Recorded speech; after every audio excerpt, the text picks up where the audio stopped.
All the way to 10 a.m. just to tell you what is happening right here in Kenya and even globally. And of course, Stanley will be giving us details about the weather and traffic later on. But first, let's take a look at what's headlining in the papers this morning.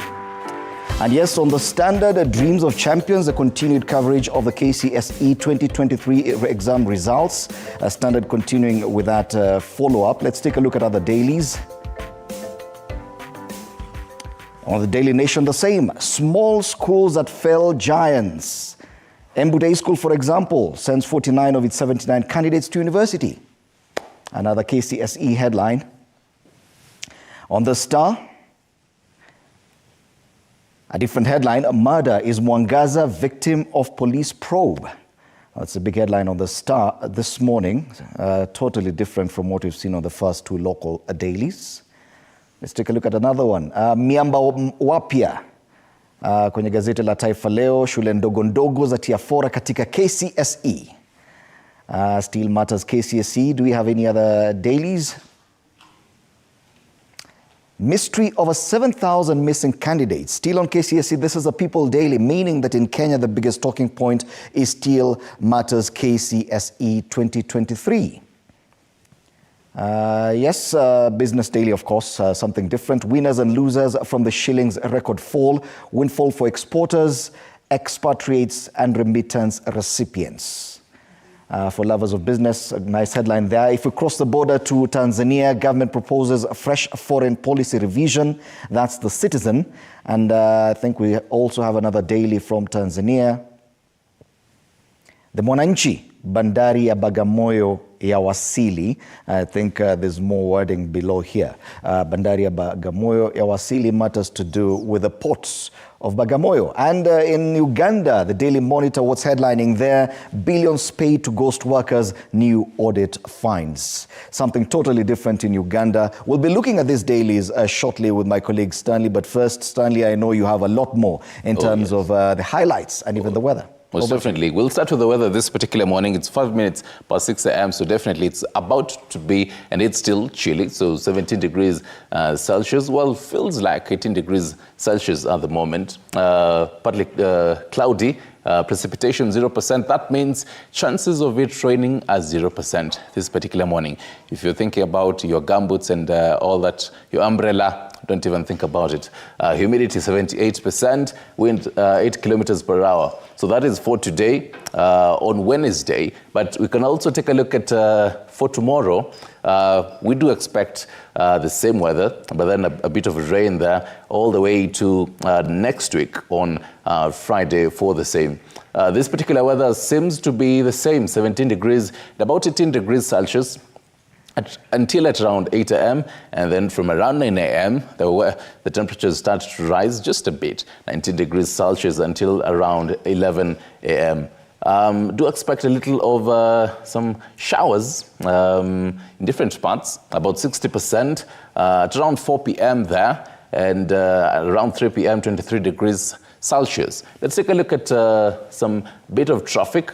Well, we don't really have as much traffic in different parts of the road because, well, it's still early, Fred. Let's take a look at this is Thika Road. Well, not really much traffic there. We do have Mombasa Road and also the Waiyaki Way. Not much traffic at the moment. Let's take a look at the highlights at what to expect this particular morning. We do start with that particular road accident at the Mau Summit yesterday, claiming the lives of 18. And then an update. It's the 10th day of January. So far, we talked about this yesterday. The sad state of affairs at the 10 days of January, and so far, many people have lost their lives. So far, 84 people have so far died in road crashes in the first 10 days of 2024, according to NTSA, an increase compared to similar period last year.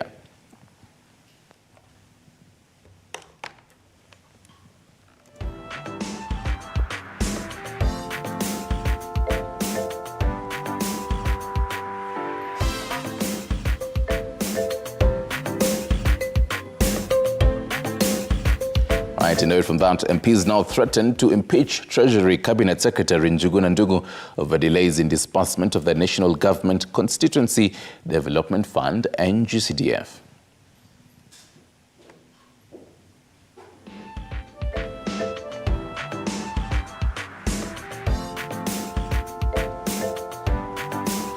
And climate experts declare the year 2023 as the warmest on record, driven by human-caused climate change and boosted by the natural El Niño weather event.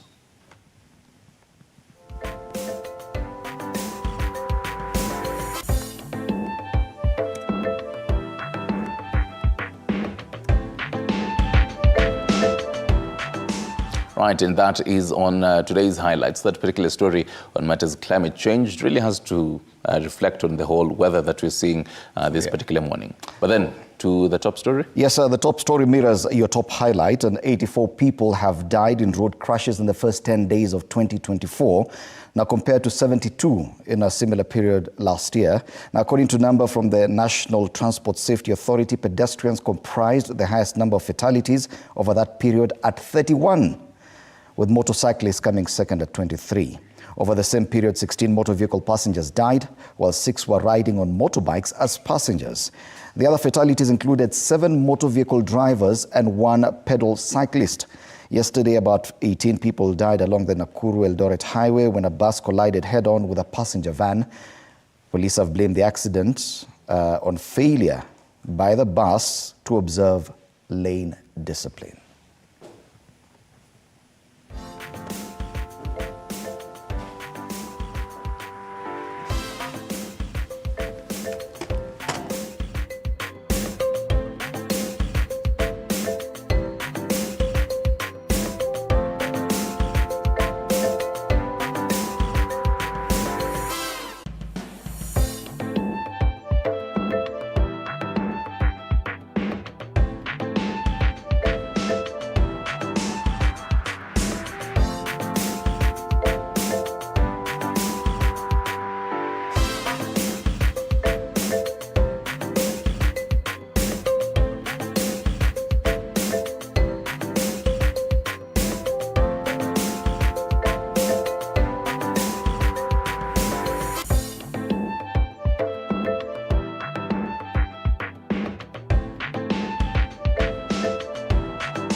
Let's get into the dailies now, and as promised, yes, it's all matters KCSE, and starting with the Standard this morning, dreams of champions, creme de la creme. Top students in last year's Kenya Certificate of Secondary Education examination revealed the secrets to their successes, and this is something we always do, and the top performers reveal the secrets to their success, which is always wake up early and work hard, and also their aspirations as they prepare to join institutions of higher learning locally and abroad. And if I may just look at the top student, who's Larry Mule from Kabarak High School, who got an A with 81 points. He says he'd like to pursue medicine at the University of Nairobi. John Olum, Nyambaria High, 84 points, says, I want to be a surgeon trained at Harvard. And you know, I'm struggling to see who wants to be a journalist here. Oh, yes. Everyone wants to do medicine, actually. All the top students want to do medicine. Abdallah Isa Timami says he's likely to take law after the father. Interesting. He's got an A there. I'm trying to see if there's anyone else here who wants to do something different. At least Esther Nyakweya from Alliance Girls, who got 80 points. She says her dream is to help conserve the environment. Oh, yes. By ensuring energy is renewed. And it's interesting, you know, back in your time, what people would say they want to do comparing to right now. Times have changed, you know. Although the aspiration to become a doctor has remained constant. Yes, it's still so there. Yes, that's what the Standard goes with this morning, dreams of champions. The other highlight, or the other story given prominence, still linked to KCSE, Kenya's best list of top schools in last year's KCSE exams, and they've listed quite a number of schools. Of course, Moi High School, Kabarak, the top, followed by Mudasa Senior, then Kapsabet High, Light Academy, Mombasa, Kenya High, Pangani Girls, Segero Adventist School, Chewosos, Chemelil Sugar Academy, St. Anthony's Boys High in Kitale, Alliance Girls High School, Kisima Mixed Secondary, Kiage Tumaini Boys, Abwayo. Then Alliance High School comes way down there, struggling. And 1, 2, 3, 4, 5, 6, 7, 8, 9, 10. You know, they had to add the numbers there just to include Alliance High School because it comes at around number 14 down there. It's interesting, though. I mean, even as we take a look at some of this, the stories and the whole journey, we'll be, having a conversation at around 8 a.m. with the candidates, who sat these exams, just to know how were they waking up at 3 a.m. Yes. What was their secret? Don't forget to ask them why they don't want to become journalists, because I doubt even them they will want to become journalists. Oh yes. It is 2024. This godforsaken career that you chose. What happened? Anyway, another interesting conversation that has been continuing online is: did you study in a school that did have high in it, or mixed in it, or just school? Secondary. Oh yes, Okay. or secondary in it. Away from matters KCSE, on the front page of the Standard at the top strip, I am in 2027 race and I am kicking off campaigns. And matters politics have really been on the back burner this year, especially with the KCSE results. But this time we're seeing on page 8 of the Standard an interview there with Wiper Party leader Kalonzo Musyoka on his aspirations and his plans for 2027. Matters business, SACCOs to pay levies, that's on the business page 18. And in the enterprise pullout, SMEs are set to for big financing in 8 billion shilling plan. Page 30 of the Standard, top stars lineup for 2024 show. Yes, the countdown for the AFCON 2024 continues, but on the back page, it is matters to do with the FA Cup, Spurs to clash with holders Manchester City. That's a game tonight. And of course, that highlight from yesterday, football legend Franz Beckenbauer dies aged 78. And for lovers of football, this is big news for them. He was a German football legend who led West Germany to lift the World Cup in 1974 and again as manager in 1990. And that's the Standard today. All right, similar headline on the Daily Nation: small, quote-unquote, schools that fell giants. The new kids on the block topping the charts in national exams has often been a preserve of an elite club of, quote-unquote, big schools with a long history of excellent performance. But not anymore. A new crop of little-known institutions is out to shake up the old order and stake their claim to space at the top. Pages 4 and 5, and similar stories on pages 2, 3, 6, and 7 on the same. Have students there from Shibanze Muslim Secondary School, celebrating their very own Nyangweso Aistin Baraka there, and Oyuyo Anwar Musa from Kakamega.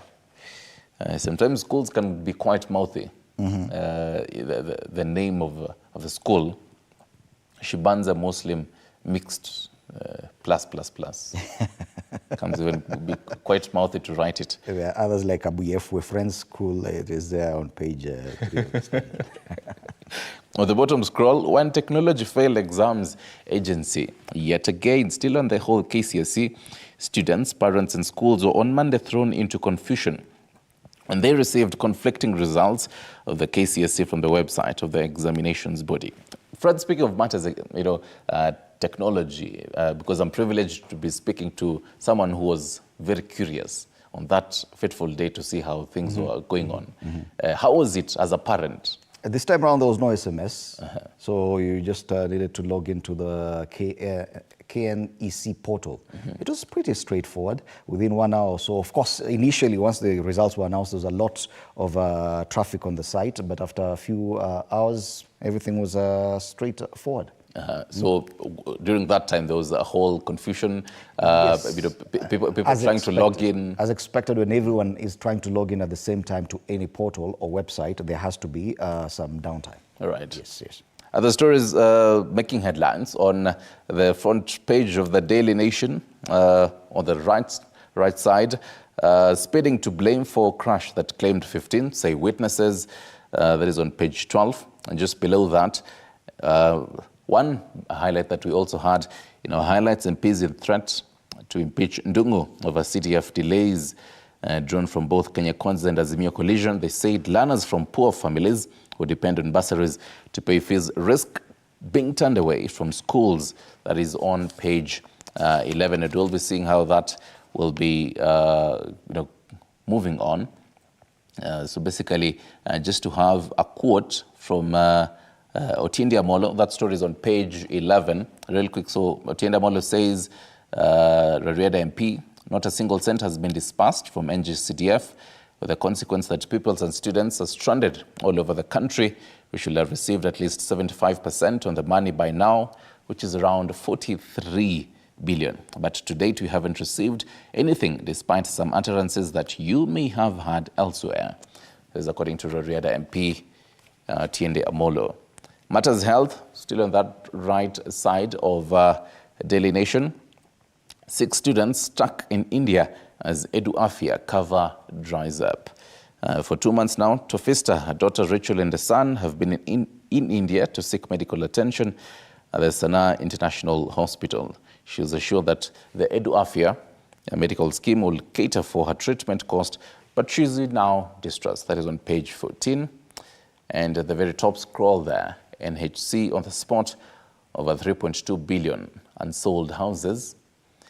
Agency faulted for failing to provide an inventory. We'll be taking a look at that on the back page in a moment. But then another interesting story, still on page 11. Ruto renews feud with the judiciary over projects. President vows he will deal with quote-unquote corrupt judges. Page 11. Let's flip the pages to that story. NHC in hot water for failing to give list of unsold houses. And we're talking about the National Housing Corporation, that is the NHC, on the spot for failing to provide a detailed inventory of unsold property worth 3.2 billion for audit. And in a nutshell, that is the business, the Daily Nation. Okay. Ni habari sawia kwenye ukurasa wa mbele wa Taifa Leo, miamba wapya. Yeah? Shule ndogo ndogo zatia fora katika KCSE huku zikitoa ushindani mkali kwa majabali wenye uwezo mkubwa. Kunani? Baadhi ya shule zenye majina makubwa zilizovuma katika mitihani hapo zamani zafunikwa na ndogo zisizojulikana sana, na habari zenyewe, habari kamili kwenye ukurasa za wa pili, 3, 10 na 11. And it goes to show that some of the big names that we've been talking about years on end, names like Alliance High School, Mangu High School, Starehe. Even Starehe, now coming way after schools like Mudasa Senior, Light Academy Mombasa, Segero Adventist, Chesowos, Chemelil Sugar Academy, St. Anthony's Boys Kitale, Kisima Mixed Secondary was way above Alliance High School. This Kiage Tumaini Boys, Abwao Secondary School, then Alliance High School finally appears after all those. So yes, miamba wapya. Shule ndogo ndogo zatia fora katika KCSE zikitoa ushindani mkali kwa majabali wenye uwezo mkubwa. Vidokezo vingine kwenye ukurasa wa mbele wa Taifa Leo pale juu, masuala ya siasa, wabunge wataka kumng'oa Ndung'u, masuala ya CDF. Hii ni baada ya waziri wa fedha kukosa kutoa CDF, na kwingineko serikali ya Raila na Wanjigi. Wanasiasa hao marafiki ambao wamewahi kutofautiana sana waanza urafiki tena. Habari kamili kwenye ukurasa wa 5. Vidokezo zaidi viko pale chini kwenye ukurasa wa mbele wa Taifa Leo. Joto la ajabu pwani. Na tumeangazia kwenye highlights pale that 2023 was the hottest year in record globally. Yes. So joto la ajabu pwani. Kwingineko namna ya kutengeneza lishe nafuu, na habari zaidi majonzi 15 wakiaga dunia ajalini. Kurasa wa mbele wa Taifa Leo hii leo. Let's take a look at the Business Daily and talk matters, money matters here. Winners and losers from the shilling's record fall. And among that is windfall for exporters, exports, remittance recipients. Pain for importers, dollar borrowers, overseas students. And they have a graph there of movement in shilling exchange rate against major currencies. So basically the shilling has been struggling against major currencies despite various state interventions. And so basically a whole context on this is that over the past year, the shilling has shed about 22.2%, 27.2% and 25.3% in value against the US dollar, the British pound and the euro, handing holders of such currencies who are residents from different parts of of Kenya notable foreign currency gains. You can take a look at that on page 2. On the bottom scroll there, that particular outlook, Kenya's economy to grow 5.2% this year. That is according to the World Bank. And it says that the economy will grow at a faster rate of 5.2% this year, boosted by increased private sector investment as the government reduces its borrowing from the domestic credit market. Quite interesting from getting such sentiments from the World Bank. So we do hope to see that even our own, even from the Treasury Cabinet Secretary to reiterate such statements. Okay. Yes. On the right side, that particular ticker there, some highlights on the Business Daily, matters economy. Nairobi, Kilifi top counties in piped water coverage. Kilifi County has the highest proportion of residents that can be served by piped water out of all Kenya's 47 devolved units outside of the city county of Nairobi, according to a new report. Interesting. Matters companies, Bank of Africa to expand lending to MSMEs, and in matters markets, bank stocks tipped to rise on dividends, earnings growth. The Life Pullout magazine, that will be on page 19. The very top scroll there, you can see Wine Down Wednesday, where wine meets comedy. In case you're probably looking for something to do with the Ompoa today, that is something you can definitely, well, if the money is there. You have to teach me some of this new lingo. Oh. Speaking of new lingo, when you said Mpoa, I thought you were going to say M-Pesa. And I think it's only the People Daily that has made note of that M-Pesa outage yesterday. On the front page, at least, M-Pesa outage causes scare. But the big headline is still KCSE on the People Daily front page. Mystery over 7,000 missing candidates. And they say 9,000 students registered for exam and disappeared. Only for 2,000 to turn up for tests after crackdown. That's a sorry state of affairs. Other highlights on the front page, that meeting between Wanjigi and Raila Odinga, and a photo of the two walking out of their meeting venue. And they say this meeting raised eyebrows. Yes. The only other highlight on the front page of the People Daily is a note of the accident that happened early yesterday morning where 15 people perished and 40 others were injured along the Eldoret-Nakuru highway. That's the People Daily. So let's move on to the Star before we cross the border. The Star this morning focuses on something else here. Away from matters KCSE, they talk about murder. Is Mwangaza victim of police probe, they ask. And 9 of the governor's close associates, including her brother, are in lawful custody. On pages 4 and 5, the same Meru governor and her husband have denied involvement in sniper's death. And at the very bottom scroll, they have an interesting story here.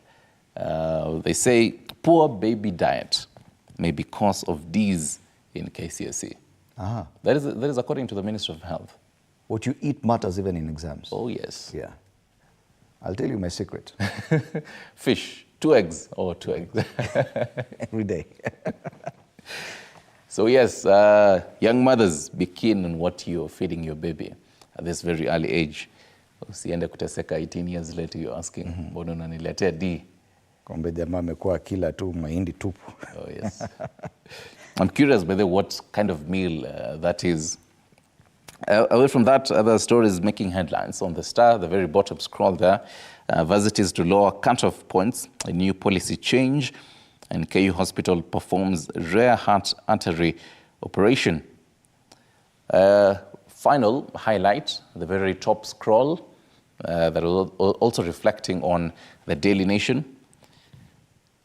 They say upright, Ruto, I'll never bribe judges for favorable court decisions. That is the front page of the Star. Let's cross the border now, and we kick off with Uganda. And the big headline in Uganda today is, and we get this from the Daily Monitor, billions paid to ghost workers, new audit finds. And this is the Auditor General's annual report on taxpayers' money spent in the 2022-2023 financial year, and something similar to what happens in Kenya usually. The only other highlight worth mentioning on the front page of the Daily Monitor today, travelers to Kenya from EAC states to know visa fate in June. Kenya's visa policy, or rather new visa policy, still making headlines, even in our neighboring countries. That's in Uganda. What's happening in Tanzania? In Tanzania, the Citizen matters a business here, ear to backbend of global slowdown in 2024. That is according to the World Bank. East African economies are expected to accelerate growth this year, despite weaker global prospects. The World Bank forecasting a slowdown for the third year in a row, from 2.6% last year to 2.4% in 2024. Is on page 2. So World Bank's views are not only reflecting on Kenya, but also even on the whole East Africa bloc on how they actually expect the economy to grow. Okay. Oh, yes. Another highlight is the one that you're taking a look at. Government proposes fresh foreign policy revision. The government yesterday proposed, now this is the Tanzanian government, proposed six key revisions to its foreign policy, including the introduction of new perspectives on economic diplomacy, the blue economy, and the global promotion of Kiswahili. If you ask me, this is a step in the right direction for Tanzania, basing a look at what will actually happen in the East Africa bloc as a whole. What is happening between Somalia and Ethiopia. Tanzania may just really be trying to be on the safe side when it comes to having revisions on its foreign policy. Yes. Kenya, we might find ourselves in a sticky situation if you don't really have firm and concrete, policy, guidelines.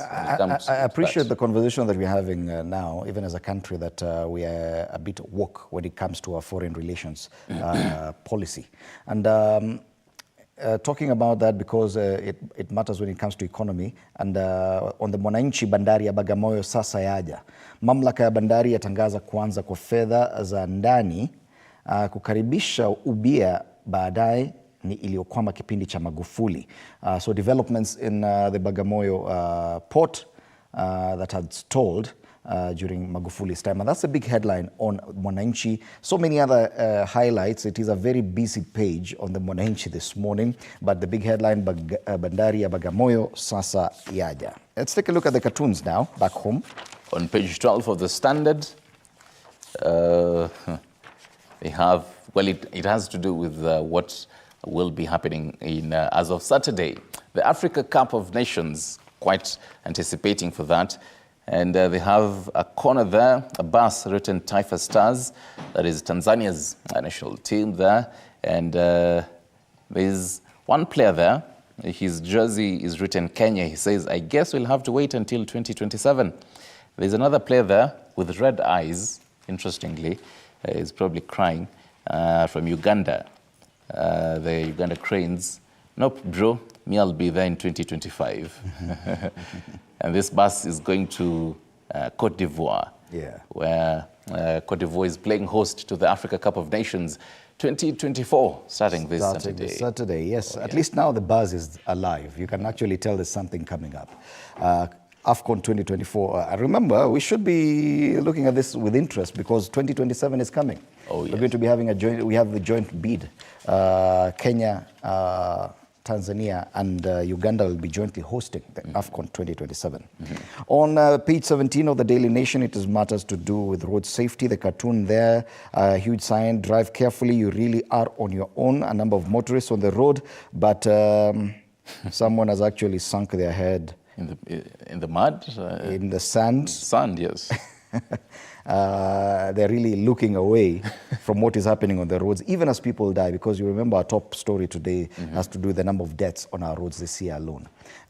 Within 84. 10 days, 84, more than 84, because 84 was just within the first week of 2024. Oh, yes. Yesterday we were reporting 40, but then, clarifying all that and just adding them up all together, 84. Yes, probably that not even included the number of pedestrians who've died, the number of people who've died as motorcyclists or pedocyclists or passengers on motorcycles as well. So it is a matter of concern, of national concern, the fact that our roads are getting deadly in the new year, and these numbers in comparison to what was happening last year, the numbers are definitely much higher.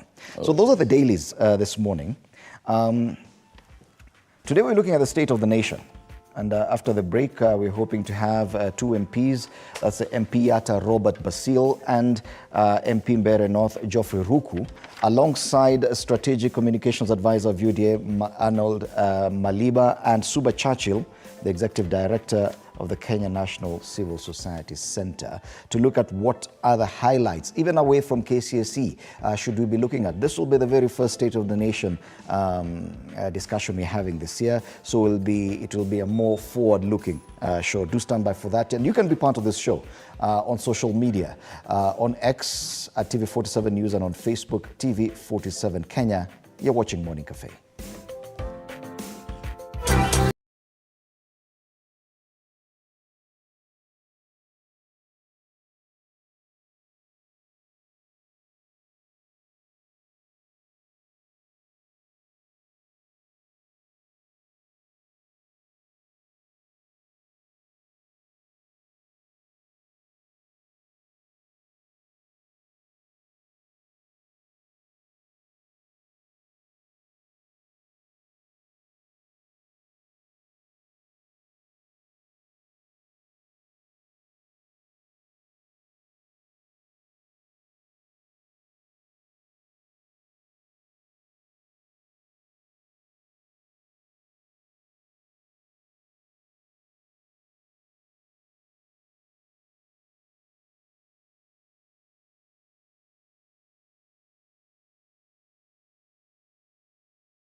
We now want to take a look at the state of the nation. In studio this morning, we're privileged to have members of the National Assembly, Robert Basil, MP Yatta. Karibu sana, Happy New Year, and welcome to TV47. Happy New Year.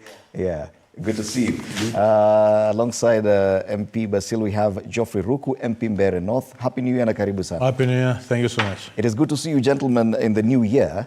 And you see, it is the 10th day of January. So far, political discussions have been on the back burner. There's not much political headlines to look at. We'll start off with what is headlining, and that is matters education, because that is what everyone is talking about. This is what has been given prominence so far. Being members of the National Assembly, this is also key to your work. And even away from the headlines today, which the Daily Nation goes with small schools that fell giants and dreams of champions, that's a headline on the Standard.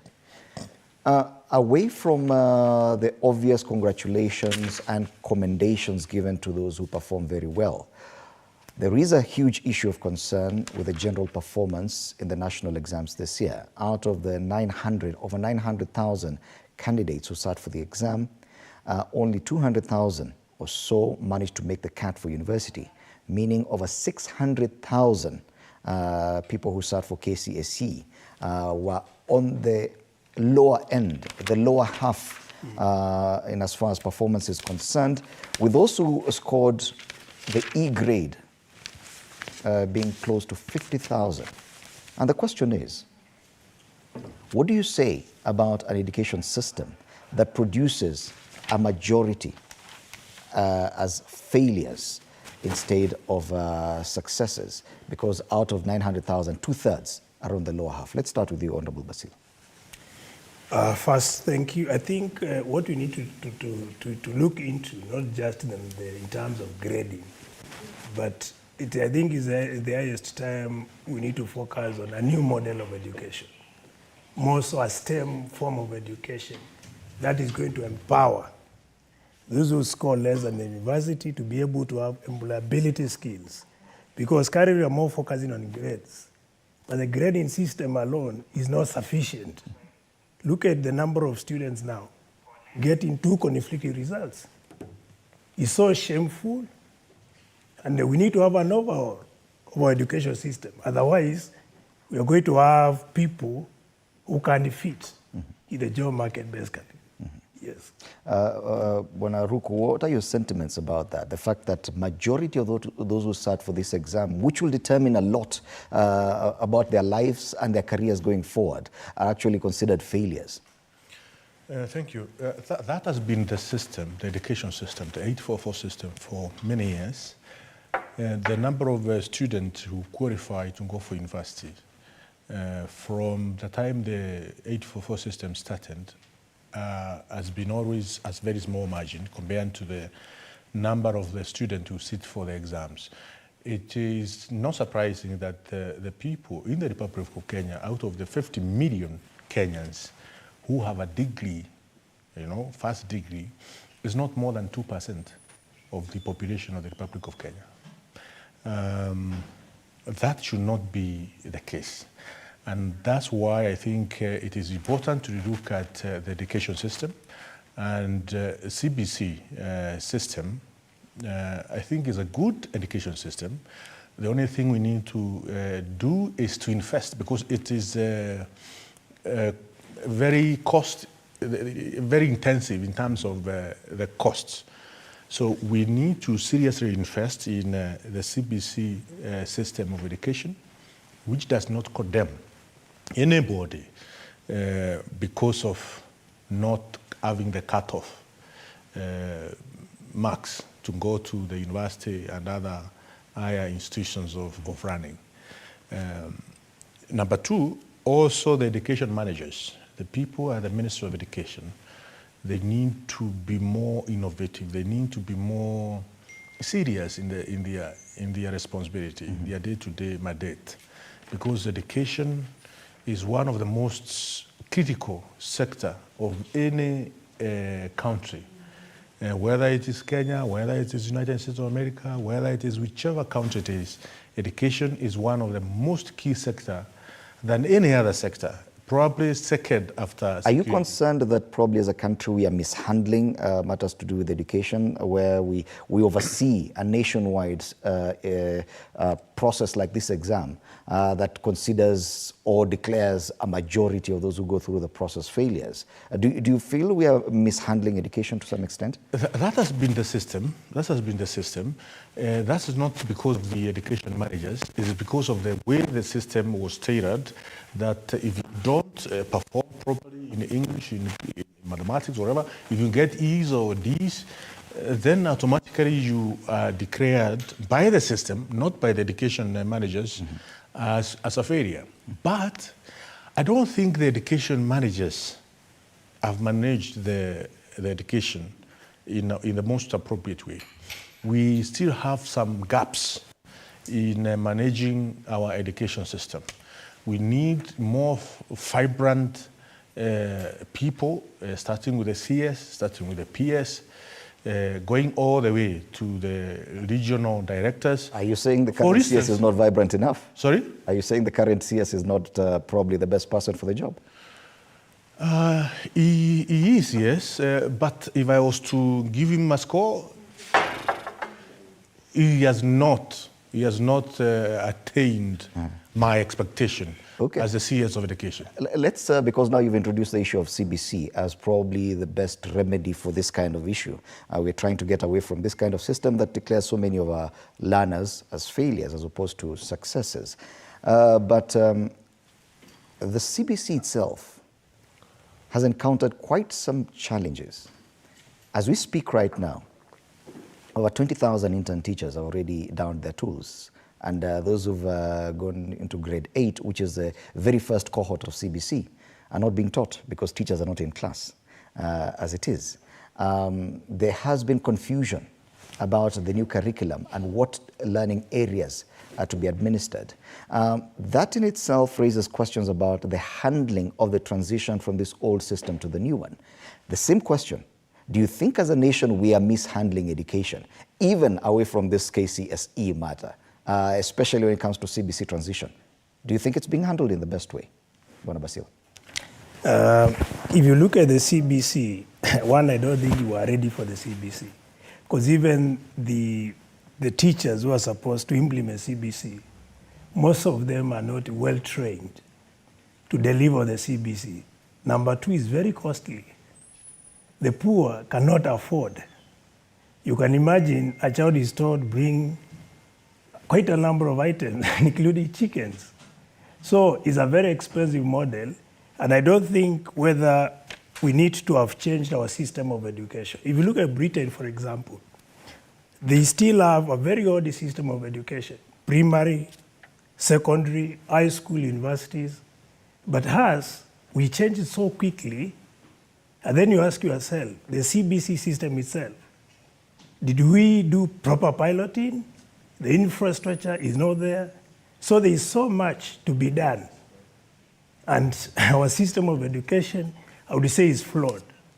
Are you saying we are creating a new problem to solve an old problem? Because if at all, we've already declared that the 844 system and the kind of results we're looking at for the 2023 KCSE was a wrong system of doing things. And now you're saying probably we should have stayed with that system longer? I think we should have gone with the old one, the one of the 7642. I think that was the old system before the 844. Because if you look at it, I went through the 844, and I think you also did through the 844. But you find, like what we are now talking about, where you have quite a number of people, when they do their KCSE, the only option if you fail to go to the university is like you are hopeless. You are just left there, like the end of you. So the new system of CBC, which was rushed through, was not well thought.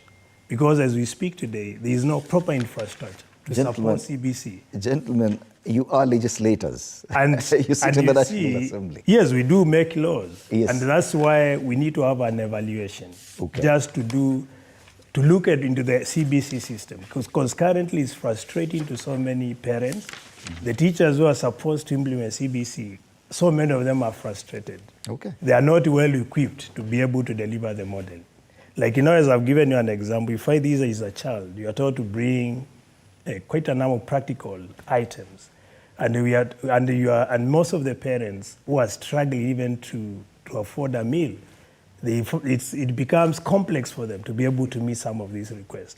Okay. Again, the teachers who are supposed to implement or to pilot the project, they are not well trained to support the process. Mm-hmm. Majority of them now who are doing it, they are interns. And you find as an intern, you are actually given stipend as opposed to proper salary. So you're even demotivated. And now these are the kind of the teachers who are supposed to make sure our students or our young ones are prepared enough to meet the current or the modern job requirements. Okay, I can see that you both agree there is an issue, but you are legislators. And I'm wondering if at all there's no place for the National Assembly or for members of the National Assembly like yourself to actually raise these issues. It is one thing to point out the problem, but what is a solution? Like Bwana said, it is resource intensive. It is quite expensive. Do you think, for example, that we were too ambitious as a country in going for the CBC curriculum, that probably it's something we cannot afford? I think the Parliament has done its, National Assembly has done its job. In early last year, or mid last year, yes, I moved a motion in Parliament concerning CBC. And this is something which we discussed as a House, as a National Assembly, and we passed 2 resolutions. One, proper financing framework of the CBC system of education. And number 2, a comprehensive policy framework to be developed by the Ministry of Education on how to guide issues to do with the education system. That was done by the National Assembly. And it is me who moved that motion. But now, passing a motion in the National Assembly and the respective ministry ensuring what the National Assembly has passed has been implemented, those are 2 different things. That's why I'm saying the education managers and the Minister of Education, I think they are not serious. And I will say this knowing clearly that I support Kenya Kwanza government. Mm-hmm. For instance, as a member of Parliament, the number of letters I've written to the Minister and the PS concerning the education in my constituency, there are quite a number of them. All those requests and concerns which I have raised as a member of Parliament concerning my constituency, Beira North constituency, in terms of education, I don't think there's not even a single issue in those letters which has been addressed by the CS and by the PS. So there is a lot of either they are overwhelmed by the bulk of educational issues in the country, or they don't have capacity to deal with some of these issues. What are some of these issues that you've raised? Are they mainly issues to do with the funding of this new model, or do they have to do with other systemic issues? We have, for instance, sub-county director of education who should coordinate education matters across the constituency or the sub-county. And you realize that some of these guys are not serious. They don't care on what happens in primary schools, in secondary schools. They are just concerned with the retro money which the principals and headmasters will take to them. We have such kind of people in our sub-counties across the country. When you talk about the BOMs, Board of Management across the sub-county, as a member of Parliament, you can't go and dissolve a board. But you can see the school is going down on a day-to-day basis because of the management. You go and tell the PS, this school has a problem, we need to sort it out. It will take ages to sort the problem of BOM. You can go to TSC and say, this principal, he come to school when he's drunk. This principal is not concerned. His concern is only to chase a student away so that he can get extra money in terms of the fees, and that fee, the way it is used or utilized is a problem. TSC, they take all their sweet time because some of these principals, they bribe their sub-county directors of Teacher Service Commission and even county directors of Teacher Service Commission. So it's a very conflicted system. Okay. Within the sub-counties, within the county, the entire system is extremely there's rotten. a big systemic problem. And as you say, it is a rotten system. It's a rotten system. Our education system is rotten. It's extremely rotten. Even the transition to CBC. That I can say. And that's why once we go back in February, I'm coming up with a bill, to amend the Teacher Service Commission. It's a constitutional commission, but we have to split it either into 2 or into 3 sections, the way we have done with the NHIF. Okay. Teacher Service Commission need to be split. Okay. Hold that thought because we are taking a break. When we come back, we'll continue with this conversation because the focus generally, even just looking at all our dailies, is matters to do with education, the transition to CBC and the system that we have currently, especially in high school, where we still have a few years of 844 and we'll still have to grapple with this issue of mass failure, especially national exams, with the KCSE 2023 results having been released this week. Do stand by for that conversation. And of course, you can still be part of it through our social media pages on X at TV47 News and on Facebook, TV47 Kenya. You're watching Morning Cafe.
With me, Fred Indimuli. We continue looking at matters education because even as we study the state of the nation this early in the year, this whole week it has been matters to do with the KCSE 2023 results and what is happening to the CBC. I'm still in studio with the Honorable Robert Basile, MP Yatta, and the Honorable Geoffrey Ruku, MP Mbeere North.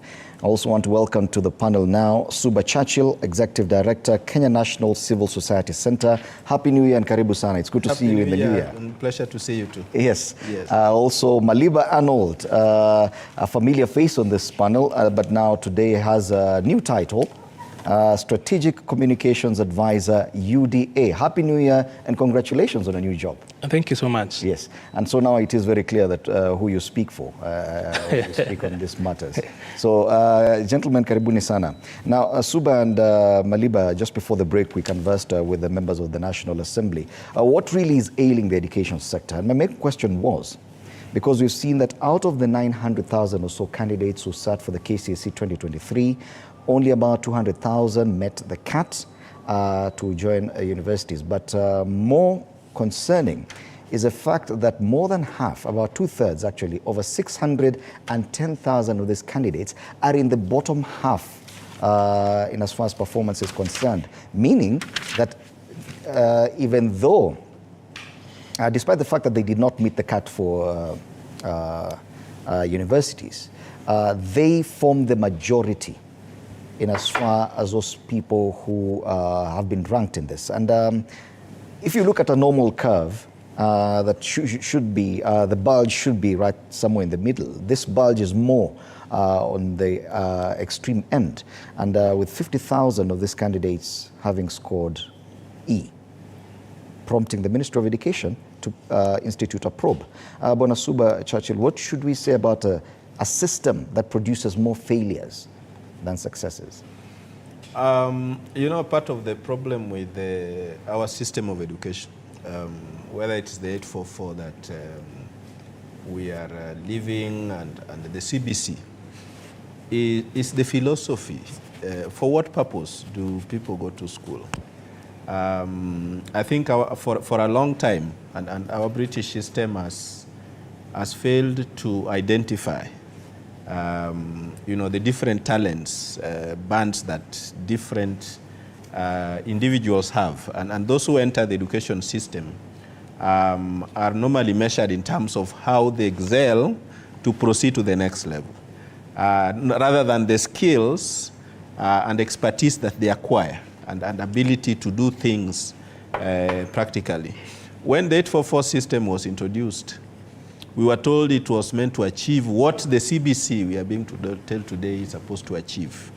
And we are migrating from the 844 to the CBC without a thorough evaluation as to why the 844 system did not achieve its core objective.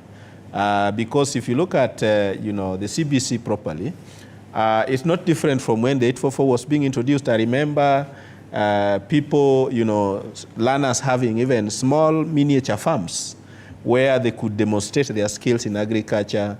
They would plant certain crops, tend to them until they are harvested and so on. And all that was lost. And at some point, everything became optional. Subjects were reduced, which is not wrong, but when you reduce and make others appear less important than others, then you are sending the message that we are still gearing our education system towards, you know, white-collar jobs, which we know are in scarcity, including in the developed economy. So my concern and my main worry with the curve that you are talking about is that it's a curve that measures the wrong things in learners. If it was a curve that was normal where the bulk is at the middle, but measuring the right skill sets, then I would be more concerned. But as it stands now, I think, you know, I listened to the Waheshimiwa when they were speaking before we joined the program formally. And I thought that, you know, as duty bearers, you know, our problem is failure by the oversight arms of government to interrogate some of these things that are proposed by the executive. And I'm surprised that, you know, as duty bearers, the Waheshimiwa are also lamenting like everybody else. I do not sit in the platforms where they sit, they have the opportunity to sit in some of these committees, including the Education Committee. And Mheshimiwa Ruku here, talks about conflict. Yet, as an MP, he has moved certain motions that are supposed to, give leeway to people who are caught in conflicts of supply and procurement to be reappointed into positions of public. So it is such contradictions that we are here as non-state actors to hold duty bearers like Mheshimiwa to account, because when such contradictions emerge, and yet he's here to tell us about the conflicts of interest that happen in the education sector, I think we are not being honest with us. And before Bonaruku responds to that, Maliba, I was talking to the two gentlemen earlier, the members of the National Assembly, and they pointed out that even the CBC, which is supposed to remedy some of these problems we're seeing with the KCSE, that it is something probably a case of us being a bit of ambitious. It is a very resource-intensive curriculum that probably we were not prepared for. So yes, even as we look at the problems with the KCSE, it would appear that even with the transition to CBC, we could just be creating a new problem to try and solve an old one. Do you agree with that assessment? First of all, there's nothing wrong with being ambitious. The only thing that actually makes us human is that we were more ambitious than other animals. And that when we look at the journey of education in this particular country, is that over the years we've moved at independence, having about just a mere 7 to 8% of people in school totally, from any level of school, intermediate, secondary to college, to a time where we are speaking to close to 90% of anyone that is actually born being able to get to school. It's quite been massive. The challenges have been there. We are, of course, an emerging country. Countries are not made on short notice. They say Rome was not built in a day. But the challenges being faced today, that we face today, and of course, when it comes to education, it's never one regime's affair. You realize that coming to CBC, it's a process that started with Mwai Kibaki then. Again, the system the CBC is actually replacing is not entirely what it started, I think, in late 80s. Because over the years, it actually has evolved.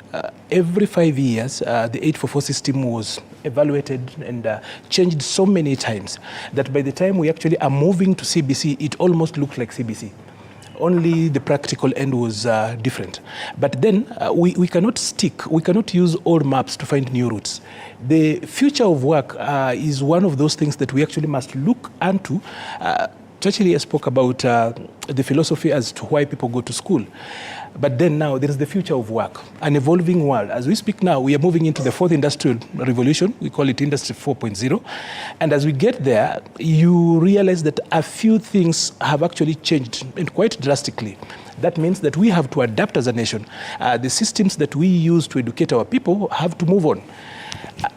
Just to point to you that at the dawn of the Industrial Revolution, a lot of inventions were in Europe. Britain, France, Germany. Today, if you look at the changes that are actually moving, they're actually moving in different directions. See the people who are doing a lot of those inventions. It's no longer Europe. It's no longer leading the charge. Some other people are doing it. So everything in the world is moving, and we have to actually fall in place. As to whether we have got a system that produces more failures than people who pass, I think, again, that is mischaracterization. Because literally, what does the market want? We have degreeized the country. Today, if you do not have a degree, you are not looked at as a person who actually has gone to school. And that is wrong. Because what does the market demand? The market demands competence. The market demands skills. Waishmi was here, and any other person who's done building will actually tell you that sometimes you have to headhunt a specific skill set. A simple work, just like somebody who can actually do tiles properly for a house. You actually have to headhunt. Otherwise, you will put in money with the material and have very bad work.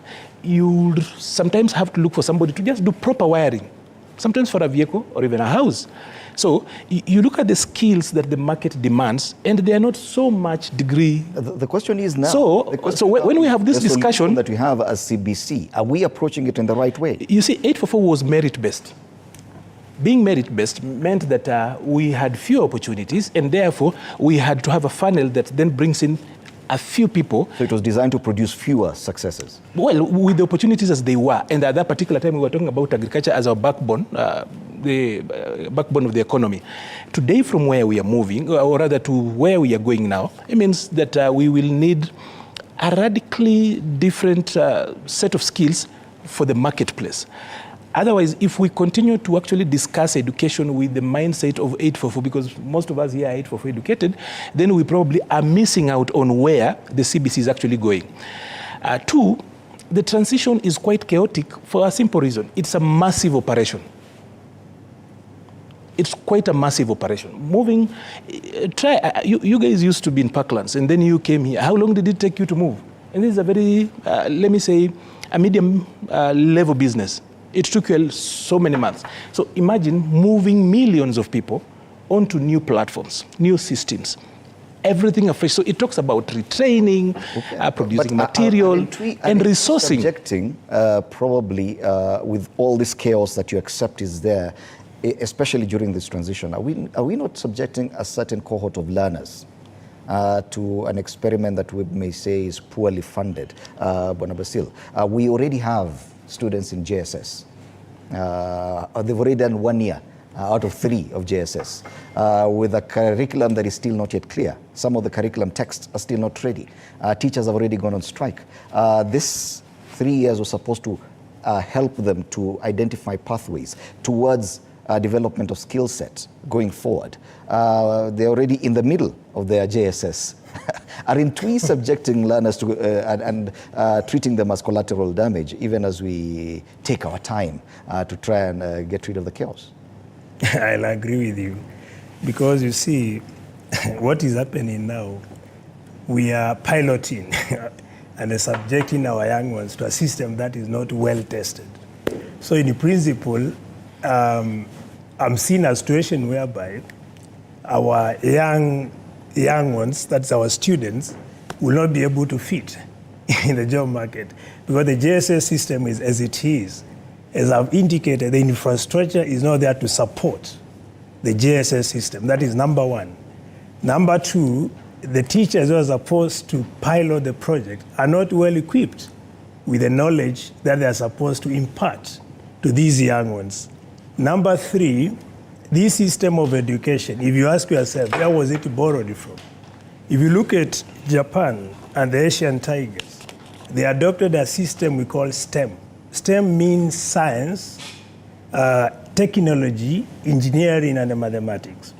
And that is what has speared or put these countries in the path of industrialization. If you look at our system of education, what we inherited initially was from Britain. That was a system which I think maybe my brother went through.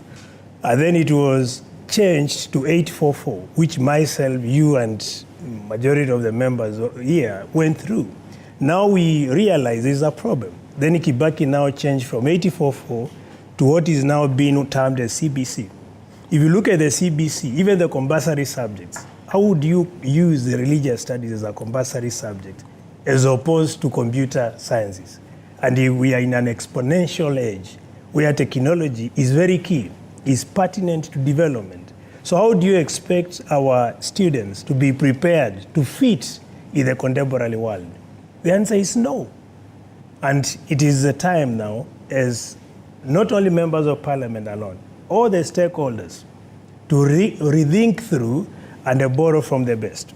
Okay. Japan today, as I've indicated, engineering is a compulsory subject. And that is the reason why it is one of the few countries in the world that is exporting technology. Israel the same way. Come to Kenya. What system of education do we have? You have people with the degrees who cannot even repair a very small item in a house. Someone with a degree who cannot even be able to even tell what kind of knowledge does this person have. Okay. So we have a very flawed system of education.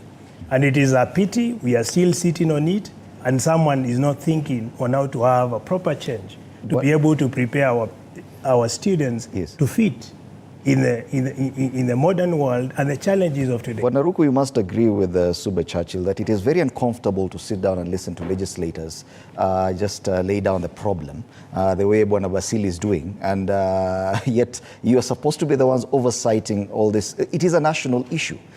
Issues of education are not simple matters. Education is what produces the workforce. It is the basis of our economy. For legislators to just tell us how bad the problem is, you must agree that it is very uncomfortable for us to sit back and listen to that. Yeah, it is, and that's why I said that as a member of parliament, I realize there's a problem as far as CPC or junior secondary education is concerned, and I moved a motion in parliament last year on development of an implementation framework and policy for junior secondary schools in Kenya. And as I said, this motion was aimed at achieving two things. For the House to resolve that the Ministry of Education to urgently develop a comprehensive junior secondary school policy in order to regularize and anchor the guidelines under the Basic Education Act 2012 to ensure that the junior secondary schools are established and operated in every primary school in the Republic of Kenya, and two, to develop a clear implementation framework for competence-based curriculum at every junior secondary school level and provide for a funding plan for successful implementation of the curriculum. This motion was discussed by the House. It was passed in an overwhelming manner by all the members of parliament, those who were in the House for those days we discussed this motion. And everything that the National Assembly resolves or passes, it becomes, binding to the institutions which whatever is being discussed are anchored into. Therefore, what we should be expecting is that the Minister of Education to tell us to what extent have they gone in terms of, being in line with what was resolved through my motion. And that's why I said from the word go that we have some laxity in the Minister of Education. We have some level of taking things in a casual manner at the Minister of Education. And this is something I've said in different forums. We need to see some seriousness within the Ministry of Education, because this is an extremely important ministry for the Republic of Kenya. Okay. And it is because of the seriousness of education that made me, because I will not be a member of parliament were it not for education. I don't come from any rich background or a background which will say that this guy can be a member of parliament. It is because of education. So we want many other students in my constituency in Mbeere North and also other constituencies in the Republic of Kenya to be able to achieve different things across the world. Therefore, the Minister of Education is key. That's why I moved this motion. And therefore, my brother here, Churchill, should not really say that we as registrators, we are doing nothing in the House. It's a clear indication that this is something which we discussed several months ago. The National Assembly passed. Therefore, it's upon the Minister of Education to do as per because the National Assembly gave them the mandate to develop a clear policy framework, to come up with a clear funding policy, because, as you're saying, it's a capital-intensive curriculum. And also we are saying it's a good curriculum, because that's where the world is going. The issue of memorizing things so that you can pass the exam, we need to do away with that. Competent. We are gifted in different ways. Our children are gifted in different ways. Let's identify the competence of these young kids and nurture them and ensure they go in the areas where they are gifted in. And this curriculum, this system of education can be able to do that. What you only need to do is to have very serious education managers at the Ministry of Education, and also we develop a clear policy anchored on the Education Act of And that's 2012, very well and we said. do amendment of that education. And I'd want to know from Bonasuba Churchill, from a civil society perspective, do you think it is an issue of legislation? Do you think that there's an issue about a concern about ring fencing our education sector within laws to ensure that despite changes in governments or administrations, at least that sector is protected, or at least there's some sanity? Because listening to Bwana Maliba here, he said that successive governments come, and with that, even education systems that were initially very good ideas morph into something different. And that's what makes us different from other economies. In the US, there are certain policy frameworks which, irrespective of whether it's the Republicans or the Democrats that are in power, things like foreign policy, they are set out on the long term. There are no short-term, decisions that people make. Of course, there's a way in which personalities affect, policy, influencing and implementation.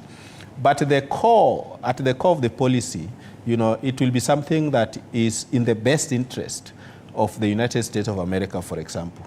In our instance here, education systems become a legacy issue. And so successive presidents want to leave a legacy. And it is so done in a rush that the very, very problems but bedeviled, the 844 system, are now recurring in the form of CBC.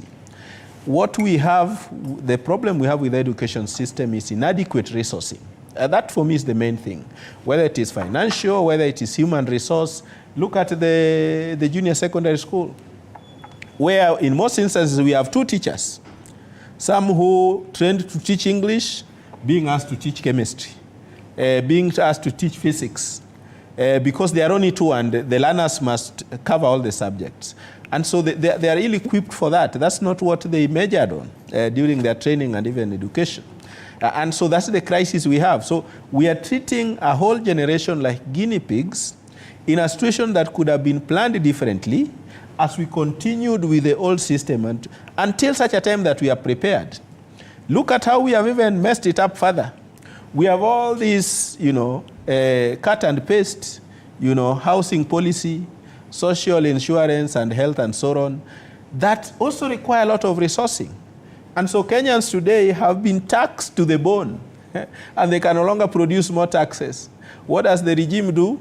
They are thinking of taxing even subsistence farming. It is in this platform where I said that, in a matter of time, government will come with the taxing on oxygen. So depending on how much oxygen you breathe, government, this Kenya Kwanza government will soon come up. And it is not, far-fetched to think along those lines, because we have not learned as a nation to plan adequately, ensure that whatever it is we set our eyes on are adequately resourced. And that's why, there are all this confusion all over the place. My challenge to Mheshimiwa is that in addition to moving the motion on education, which is good for your personal profile, the next stage would be to follow up and ensure that, put to task, because the CS for education is part of the executive. What have you done beyond, building your personal profile as a politician, getting the limelight? Of course, it is on record in the Hansard and everything else. We are good, we are happy for you, but it does not stop there.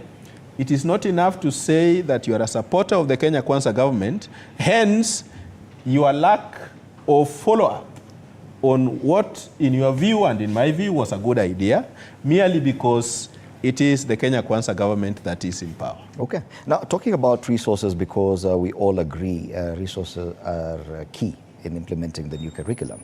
And we look at the situation that prevails currently, and even as it is, capitation for learners in schools, the government is struggling to meet what it had initially promised.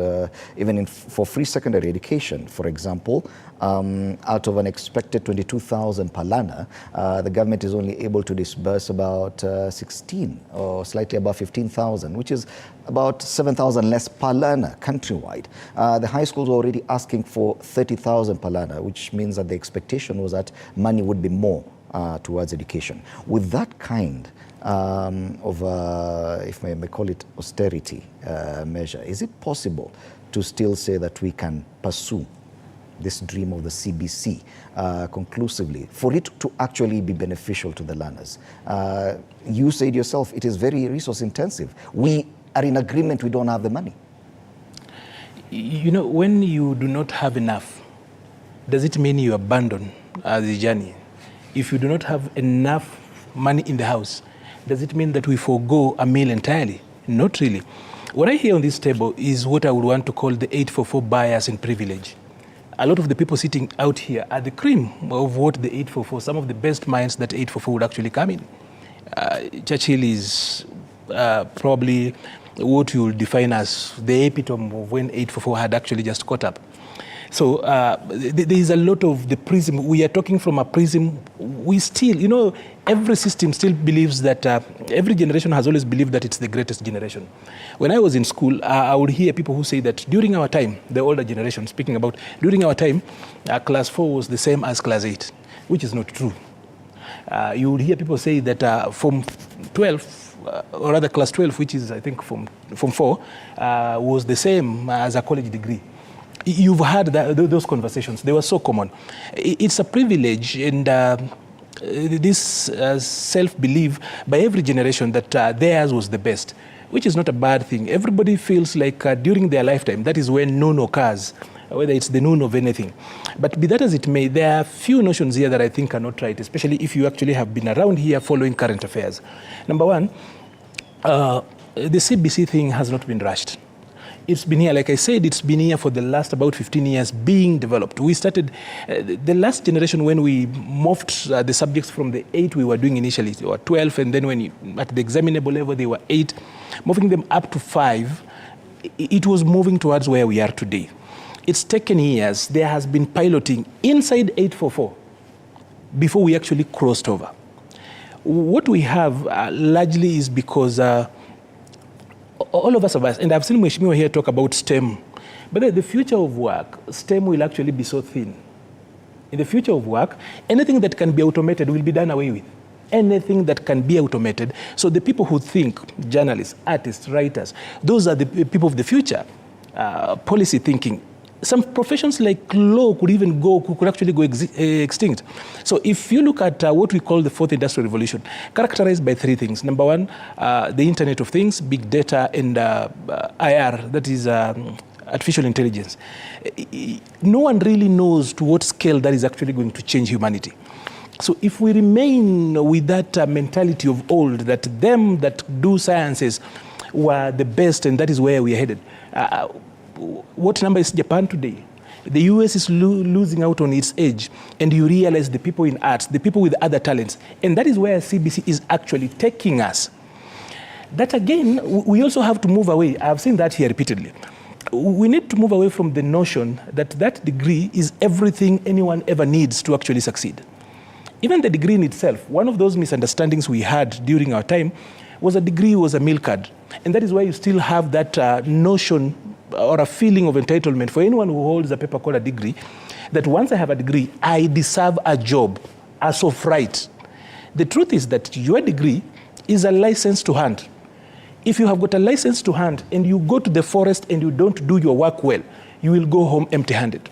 It could be a license to fish.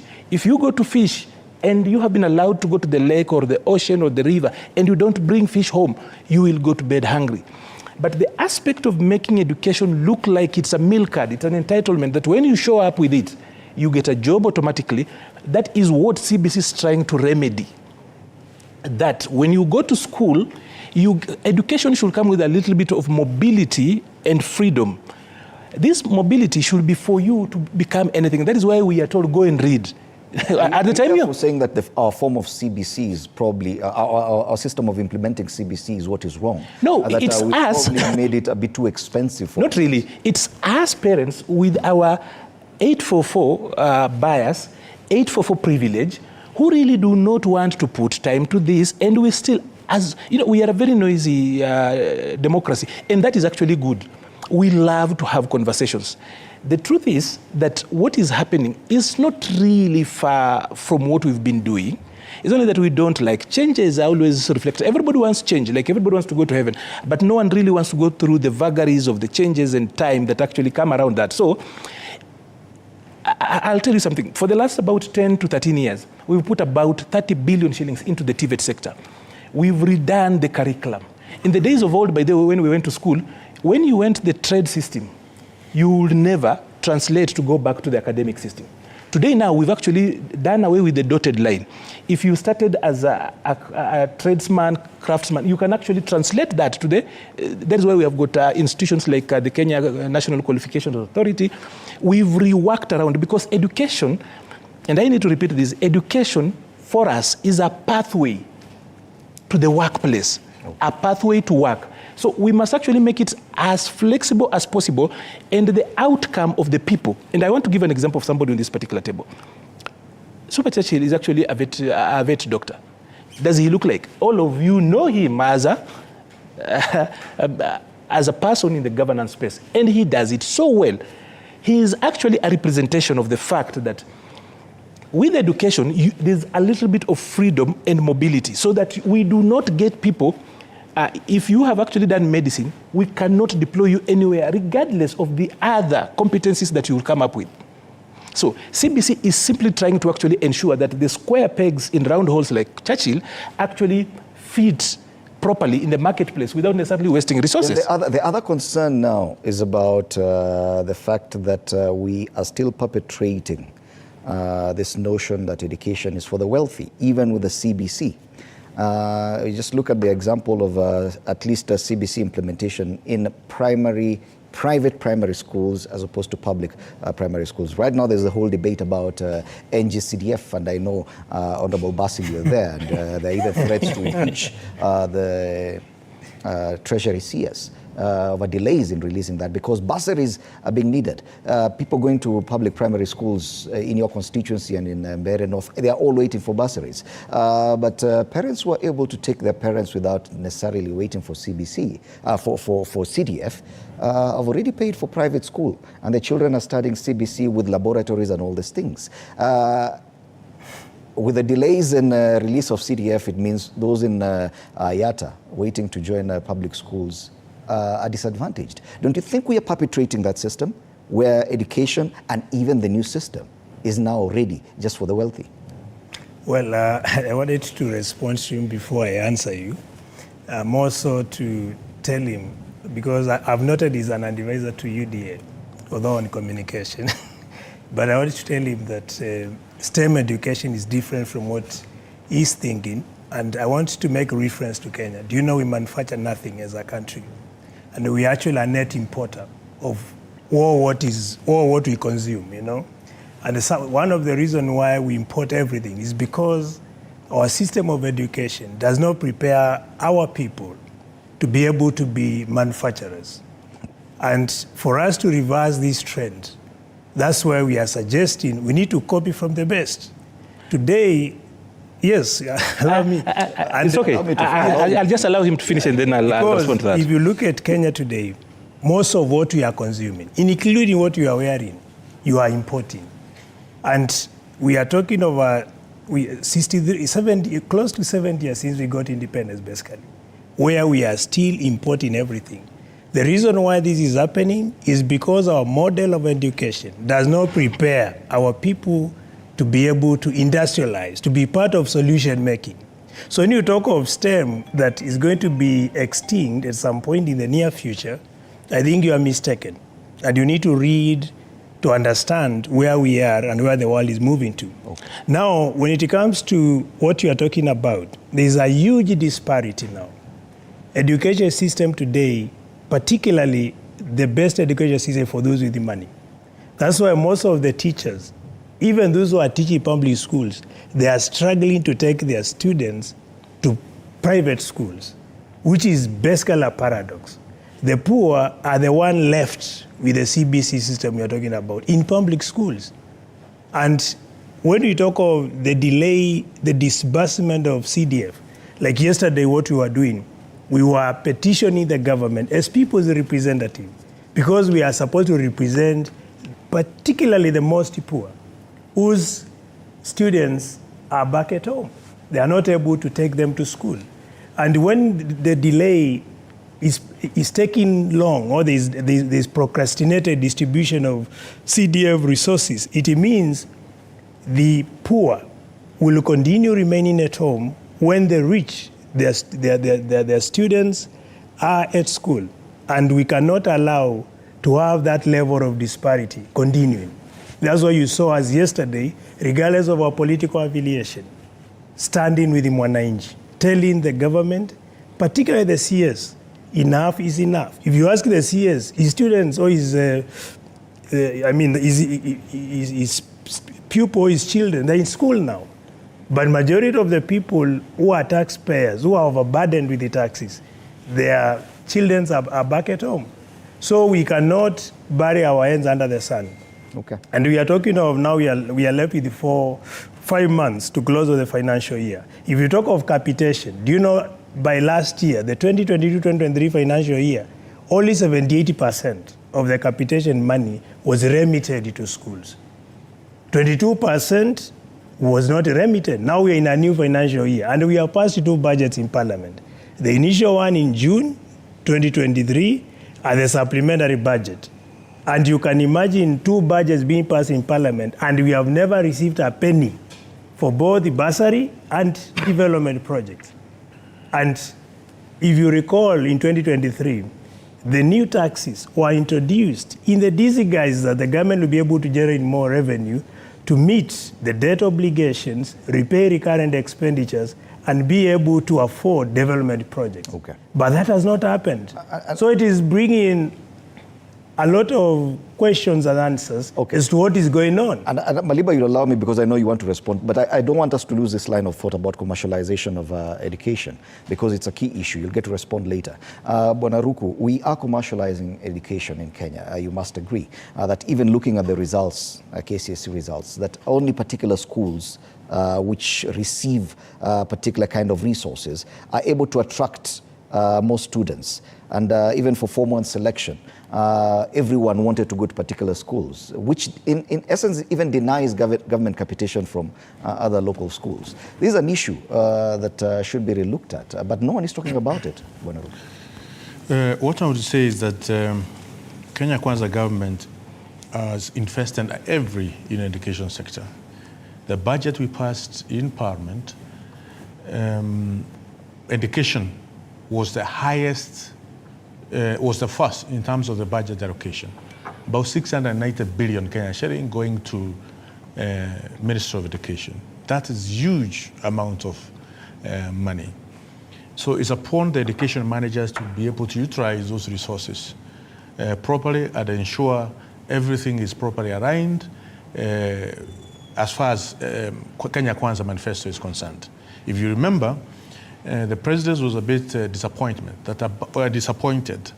that about 3,000 students who registered. I think 3,000. Yeah, I think 3,000 students who registered for KCSE did not sit for those for the exam. He wanted to know the answer. Why do we have this number of students, about 3,000 students, who registered for KCSE, and they never sat for the exam? So it's because we have sub-county education directors in every constituency in the Republic of Kenya. We have curriculum support officers in every education zone in the Republic of Kenya.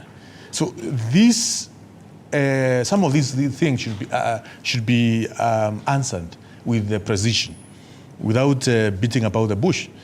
So I will say again, President committed that it's not security sector, because security is key for the economy. It's not the agricultural sector, which is also extremely key for the economy. It's not the county government. It is the Ministry of Education, which got the highest budget allocation. So that portrays the commitment the Kenya Kwanza government has as far as transforming the education system or the education sector of the Republic of Kenya. The question is, Are we getting it right as far as education managers are concerned? That's number one. Number two, my brother here said that Kenya import everything. But it's good to inform him that this last week, Kenya-Africa trade surplus, it went a new high with 121 billion Kenyan shilling in Africa.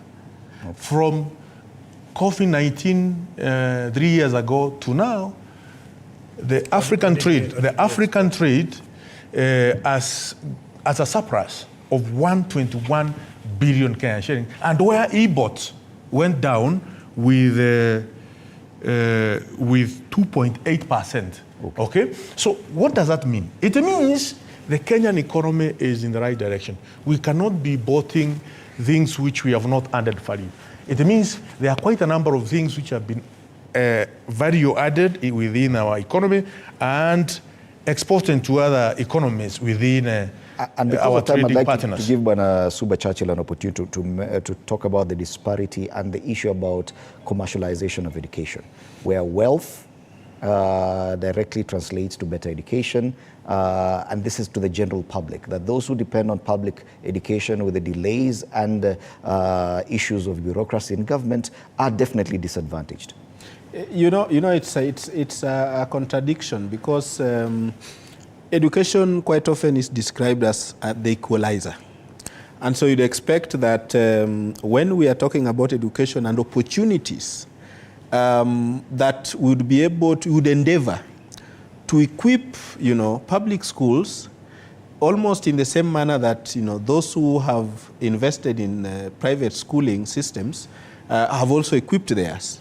Yet, despite the enormous, budgetary allocation that Mheshimiwa is talking about, you still find that that allocation, huge as it may look in proportion to the overall budget, does not cater for, because we have seen growth even in the number of candidates that are, we are told got C+ and above.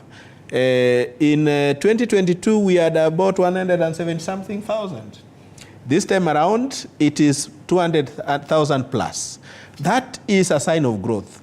But when we have, 3,000 unaccounted for in terms of, going through the Form 4 examination, then it means there is something in our system that did not detect that even as we approach the KCSE, there were people who had already dropped out. I'm sure that the 3,000 did not drop out of school on the day they were starting exams.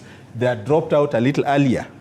The system has no mechanism of detecting, dropouts, and therefore making complete nonsense of a 100% transition. Because I remember the late Professor Magoha, even moving from door to door in certain neighborhoods, in Kibra, in Mukuru and elsewhere, to ensure that, every child who had an opportunity to proceed, to the next level went actually to school, because per capitation had been allocated and so on and so forth. But perhaps what we are not addressing, and I think this is going to be a continuous problem, is the fact that with continued impoverization of Kenyans, this equality in education remains a mirage. Because as long as we do not bother about people who cannot feed themselves, a child who goes without food in Huruma, in Mathare, in the many informal settlements, that will not, education becomes less of a priority. They would want to fend for their, help their parents to look for something to eat. And that's why, I go back to the issue of the need to prioritize what we need most.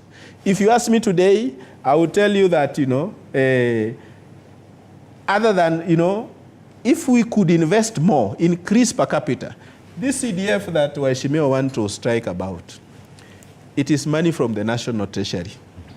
Why not use it to increase capitation? Instead of, exactly. Why must it be passed, bureaucracies be passed to the MP for Mbeere North, be passed to the MP for Yatta, so that they can also, be seen to be giving something. This, handout mentality yet this is money from the national government. I would rather the money that the MPs are craving for, and for which they want to impeach Njuguna Ndung'u for delay, there is a different candidate for me that should be impeached, and not the CS for. You've become, suddenly you're not very popular among members of the National Assembly. And, you're itching to say something about it. I just needed to say this, that Mheshimiwa Basilia doesn't want to look at things the way they are, obviously, and I've seen a little bit of misrepresentation. Kenya manufactures a lot of things, and manufacturing is still a cornerstone within Kenya's industrial sector. There are a number of things that we manufacture, so it's not factually true that Kenya manufactures nothing. Again, he said, Kenya was a serious manufacturer. There was a time when Thika was hailed as the Birmingham, I think, of... What do we manufacture? So, I'll come to that, and I think the Kenya Association of Manufacturers should actually invite you for a benchmarking. There's so much that is actually made locally. It's still not where we were at least in terms of percentage, during the Kenyatta regime. But how did we kill manufacturing in this country? It was never killed by the education system. The manufacturing sector in this country was killed by cronyism instead, state cronyism, where we would rather allow and work around to grow the merchandise sector. So we became merchandisers. When the merchandisers got into power, they killed manufacturing down here. And that is why you see very few people are doing manufacturing here, and most times are actually Indians. We, the black people, do not want to do that because we love the microwave way of doing things. We love deals, we love jackpots. So no one really wants to do the heavy work of manufacturing. In the metal sector, in the plastics, we are working around. Even though I have got issues, and I've said that a lot of times, that it doesn't make sense, for example, for matchsticks, that an African would be that particular person who picks the wooden side, and the person who mixes the wax that actually forms the head of a matchstick is somebody who actually has been brought in from Asia. Most times they are less educated than the people locally here. But how do they do that? It's through a different system. Then there's this issue. I've had a lot of glorification of private sector. The private sector in education, the private sector part of education is a fraud. Because what do?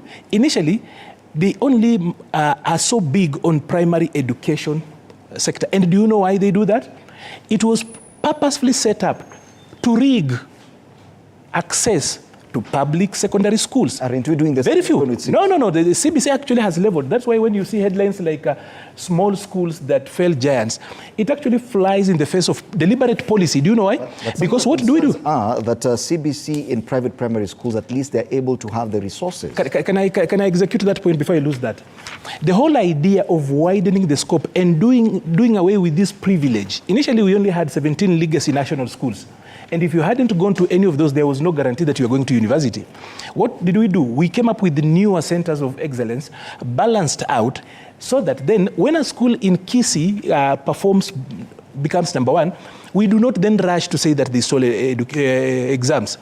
We have done away with that. We've increased the number of national schools and given them near par.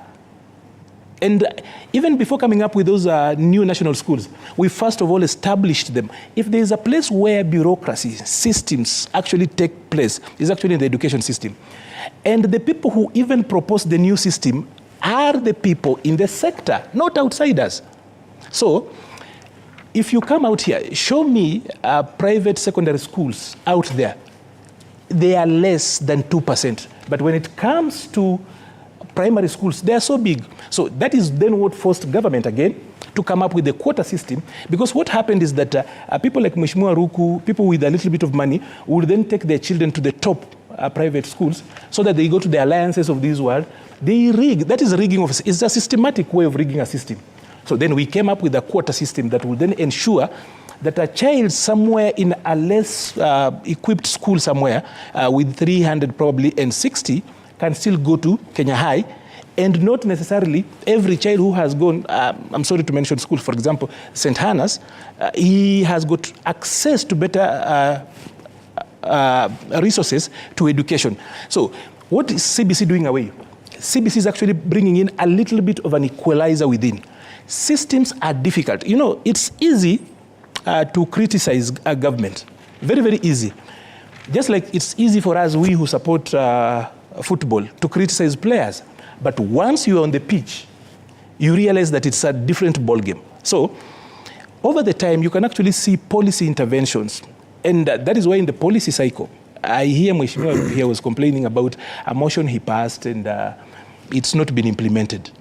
He already has actually accepted that the biggest budget, the biggest portion, at least per sector, has always been the education one. But is it always enough? It's not. We still are struggling. Last year, we brought on board over 50,000 teachers in a single year. Never happened before. But you still realize that it's not enough. So, because we do not have bottomless resources. Even when you pass a motion, sometimes it's important to actually see the resource, the attendant resources required to actually achieve that. It's not that anyone in government does not want to implement that. First of all, he's actually in government. He's actually in the government of the day. He's on the side of the government of the day. So do you really think that Kenya Kwanza does not want to implement a motion by its own member of parliament? No. Is it giving it the priority it deserves? It's not, you need to ask, one day ask the controller of budget how difficult it is to do what she does. She's almost a magician because do you know what happens? Number one, the first charge that comes in whenever you get money, you pay debt. The next thing, do you know what you have to do? You have to take care of education specifically for the children. The third one, I'm talking about priority, is education. Then you move on and move on. It's almost a juggling process. Because of time, and I know it is a complex subject, but I'll give you an opportunity to give your final words. I know the strands are so many, so you choose what you want to talk about. Honorable Bassi, we'll start with your final comment. You see, he spoke so much. I wanted to tell him to cut short because when he talks of CBC as an equalizer, I don't know exactly what he means with that because I don't see any equalization with the CBC. Instead, CBC is perpetuating the disparity between those with resources and those with nothing. Because students coming from rich backgrounds, they are now even moving from the public schools because of the CBC system, going now to go the IGCSE and other systems. Any data to that have been able to be advanced. If you want data, that one can be done. It's actually an area of research because I really love that because as a strategy advisor, that's an area of research. Now, if you come to the elements of manufacturing, I wanted to make him to make a reference to the indigenous Kenyans who are involved in manufacturing. You'll find is a very small proportion, if at all there is any. Because most, from the time of independence, because of the colonial rebranding by coming up with the Navigation Act, they advocated for Africans to be producers of raw materials. That's why cash crops, etc., was one of the crops that were championed in Africa. So we continue supporting them to manufacture finished products and then selling to Africans. And our system of education never thought of reinventing itself to be able to prepare Kenyans to be proper manufacturers and to be in the path of industrialization.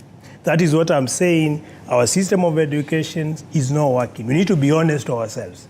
Let's not assume it's a Kenya Kwanza or it's an Azimio issue. It's not about defending, but it's about resonating with the reality and being able to understand that this country belongs to all of us. And if we have a poor system of education, we are all affected.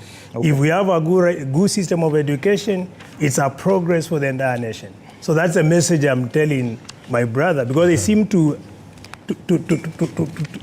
get a client to Kenya Kwanza system, thinking that we are trying to beat. No, we are not trying to challenge what's going on, but try to say the truth as it is. Okay. One of the greatest strengths of Kenya to the rest of the world is human resource. Every corner of the world you go, in every country, even in all the islands we have, even if you go to Cook's Island, you'll find a Kenyan there. And it's because of the extensive, high quality human resource we have. And we have achieved that through our education system. That education system may be having some challenges, but it has proved beyond any reasonable doubt that it's an education system which is working, and that's why we have professionals, serious professionals, working in international organizations, working with Google, working with Apple, working with the World Bank, IMF, and any institution which you may think is a very high, which requires very high capacity, including NASA in the United States of America. And for your information, this member of parliament here, my brother here, he has gone through 844 system, and is a man who has worked outside in this country. He was employed by UN as a result of our education system. He has worked in the Middle East. He has worked all over Africa. He has worked in Europe. He has worked in America. This, my brother here. And he delivered. And he delivered. So he can't sit here to claim that the education system does not work. And it is through the same education system that he was able to sit for interviews with other professionals from other countries, and he became the best in those interviews, and he got a job, and he was employed, and that's why today he's a member of parliament, because he was able to raise enough money from the UN to go and campaign and become a member of parliament. He was even supporting his party leader, Kalonzo Musyoka, with the money. So you cannot sit down here and tell Kenyans that the education system is not working. An education system which made him an international consultant of different fields. So the thing is, Kenya education system is working, but there are some teething problems. There are some issues which need to be refined, and those issues which need to be refined, I'm saying, the President of the Republic has committed resources to ensure those problems are solved. The education managers tasked to do that, they have to wake up. They have to be serious as the vision bearer of the Republic, who is the president. So I'm telling CS Machogu, PS Kipsang, PS of higher education, Madam, I'm forgetting her name, and other senior directors within the Ministry of Education, they have to do their job properly. The Teacher Service Commission, the managers who are there, the CEO and others who are attached with the Teacher Service Commission, they have to do their job the way it's supposed to be done. The resources Parliament has provided, the resources the President has ensured is allocated for that. Last week, one of the biggest challenges which the President was trying to resolve, and he has resolved, is to ensure there is 60 billion Kenyan shilling which is going to all schools of the Republic of Kenya. 31 billion, that's the figure they gave. 60 billion Kenyan shilling, okay? Now, that the President has done. Do you want the President now to wake up and start managing, running across the schools to see that things are running properly? The managers have to do that job, and we are not going to allow them to fail our President. It's very interesting how many times Mheshimiwa has made reference to the President. Yes. And I find it very interesting how he's able to attribute everything go to the President and blame everything that is going wrong to the CSS. The President is the substantive minister and CS for every minister in his government. The buck stops with the President. And so all these contradictions, in fact, if there's anybody who should be impeached, for those who are thinking of impeachment, and I think going by the debate we have had around the attacks on the judiciary, the President is a candidate for impeachment. And I want to encourage my two compatriots here who are members of Parliament to begin drafting a motion, and we can help with that. We have the reasons why the President is a candidate for impeachment, which you need to think seriously around. But in conclusion, after all this discussion, what is emerging here is that we need to stop perhaps all these cut and paste projects of affordable housing and so on, and sufficiently resource our education sector. Even the schools that were upgraded to national, that my colleague is referring to, were just upgraded in name. There are some national schools that are still the provincial schools that they were. They have no sufficient laboratory, they have no sufficient classrooms, they have experienced an exponential growth in the population of students that is not commensurate with the facilities that they have. I would encourage that we stop all this, affordable housing business that seems to make the President, go gaga and, fault everybody else, and think that everybody has been bribed to take his government to court. In any case, who has bribed the government of Museveni of Uganda to take him to court if Kenyans are that easily bribed? But my point, the point I'm trying to make here is that this discussion, and having focused on a fundamental right and service like education, we need perhaps to consider dropping some of these, other projects that we seem to want to carry along, when the reality is that we are not able to, and ensure that there is adequate bursaries for schools, there's adequate per capita allocation per student. I want to agree for the first time with a proposal that has come from Kenya Kwanza government. The CS for ICT has suggested that why can't we create a platform where we can have a database of students in need, so that if Mheshimiwa here still wants to prioritize students from his constituency, he will say the CDF allocated to Mbeere North or Yatta, as with respect to Mheshimiwa, will be allocated this amount, so that everybody can see at the press of a button.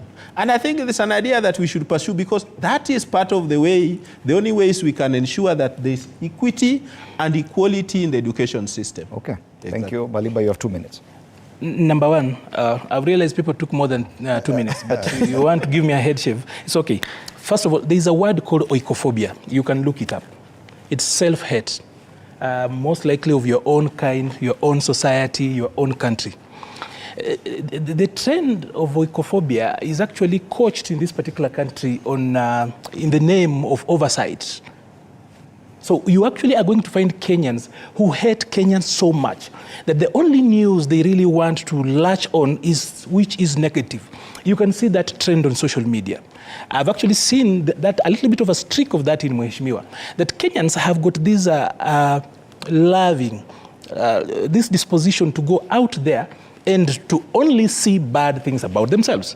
And that is why I've always said that in God we trust. Everybody else must bring data. So for them that come to platforms like this in the morning, including myself, when we make allegations, we must substantiate in data. So when you say, for example, and the Ministry of Education, for example, talks eloquently, and it has got all the data on how many private schools are there. And by the way, if you looked at the people you employ, how many people? When I was in school, I saw a lot of people doing quote-unquote the international systems. How many of them are employable? He and I have worked within the UN systems. I have been hobnobbing in all the war places in this country, in this world. DRC, Somalia, everywhere, wherever people have fought, I have worked at the back end. And I know one thing, that a lot of people I meet there are Kenyans, taught through CBC, quite competent people. So, CBC or no, as in the 844 system. So when you speak about that, it means that as a country, we really have done so much. By the way, it's important to tell Kenyans that compared to our neighbors, we have no resources under the ground. Totally. The only resources we have are the people. And that we are a leading economy in this particular region means that we are a very important resource and we are doing so well. So can we stop self-hating? The second thing is this. I've seen Churchill try to actually veer and get into impeaching the president. The civil society in this country, in this particular age, needs to find a new, to reroute. Because I see them, again, allow me to use this, I see them using old maps to find new routes. The philosophy and the thinking of the civil society has always been two things. Number one, their end goal was always for Raila to become president. Somehow, even when Uhuru Kenyatta did very progressive things, that were actually championed, and you can actually see them in the manifestos of old. They rain on the parade of those particular achievements simply because it's not that particular person. So, and then you find when it comes to talking about political space, they are eloquent, very good. But when it comes to economic processes, talk about Article 43, you realize the civil society starts to stutter. We do not have them coming out very eloquently. It's important that we rethink civil society. Finally, just a quick one on talking about the Uganda. You know, there are Kenyan mafia, especially the OMCs, that operate both here and in Uganda. And you can actually find out, when you go and mislead a country like Uganda to use a longer route that is more expensive, And you can actually find out that. So when you talk about these other things, I'll go back to the maxim I said, that in God we trust, everybody else must bring data. The people who are harassing Kenya today are Ugandans, or rather are Kenyan cartels in Uganda on the other side. I think we finished it there. Thank you so much, Arnold Maliba, a Strategy and Communications Advisor, UDA. Suba Churchill, Executive Director, Kenya National Civil Society Center. Robert Basile Mpiata and Geoffrey Ruku, MP Mbeere North. Thank you so much, gentlemen, for your very well-considered opinions on this matter of education, which is key and a fundamental right guaranteed in our Constitution. Thank you so much, and this conversation will definitely continue. That has been our panel this morning. Let's now go straight to our editorial comment this morning on the same issue. Now, the 2023 KCSE exam results have sparked widespread concern and raised crucial questions about the effectiveness and fairness of the country's education system. While we congratulate, and rightly so, the high achievers across the country, the disheartening reality for the majority of candidates cannot be overlooked. The results reveal a distressing truth. Out of nearly 900,000 candidates, over 600,000 out of those are in the bottom half, with about 48,000 of those scoring the lowest grade of E. This outcome begs a critical evaluation of the education system. Is it acceptable for an educational framework to generate more failures than successes? Education should serve as an equalizer, providing every child with a fair chance for success. However, the current trend indicates a systemic flaw that disproportionately hinders the majority from achieving their potential. The educational infrastructure seems to favor certain privileged institutions, allowing them to consistently produce high-performing students. This exacerbates existing societal inequalities and fosters corruption within the education sector, where wealth can unfairly influence academic outcomes. The reported instances of bribery to secure placements in top schools highlight the urgent need for systemic reforms. A fair and equitable education system should not be susceptible to such manipulation and favoritism. It must ensure equal opportunities for all students, irrespective of their background or financial means. The government's initiative to launch an investigation into the widespread underperformance in the 2023 KCSE exam is a step in the right direction. The findings and subsequent actions should aim to create a more inclusive